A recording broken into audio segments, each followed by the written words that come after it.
Majamaa sijui kama mpata hii. Na hii ni bulanda. So iko hivi. Kuna man fulani ajulikana kama Chris.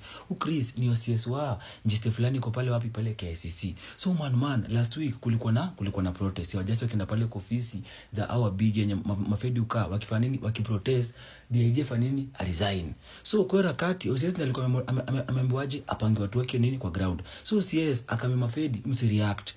Wacha tu wajaji wabanje wajibonge wakimaliza wafanya nini waingie maere. So OCS alikuwa hapo ametake charge vizuri na mambo ilikuwa iko bie. So kidogo kuna mpanaso fulani ajulikana kama Shakira. So Shakira akiwa kwa imbogi wana protest akaona kuna fedi fulani alikuwa anakam suspicious. So fedi alikuwa mpiga nini alikuwa mpiga mask na amefunika uso mzima. Shakira akaona hapana. Mbona wengine wamejifungua sura? Man peke yake ndiye amejifunga sura. Shakira labda aende kwa hiyo fedi. Si labda anze kungangana kufanya nini kutoa mask ya ule fedi. So kwa hiyo wakati kwa ni kama kuna mvurugano hapo na pale. OCS kabla anataka kuingilia hivi. Wewe sajua kulikuwa na discharge.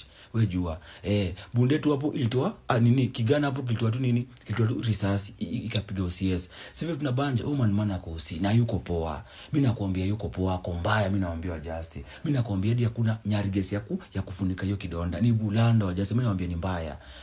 So wa Just tukienda protest manze pia tuko rada na tuchunge wengine.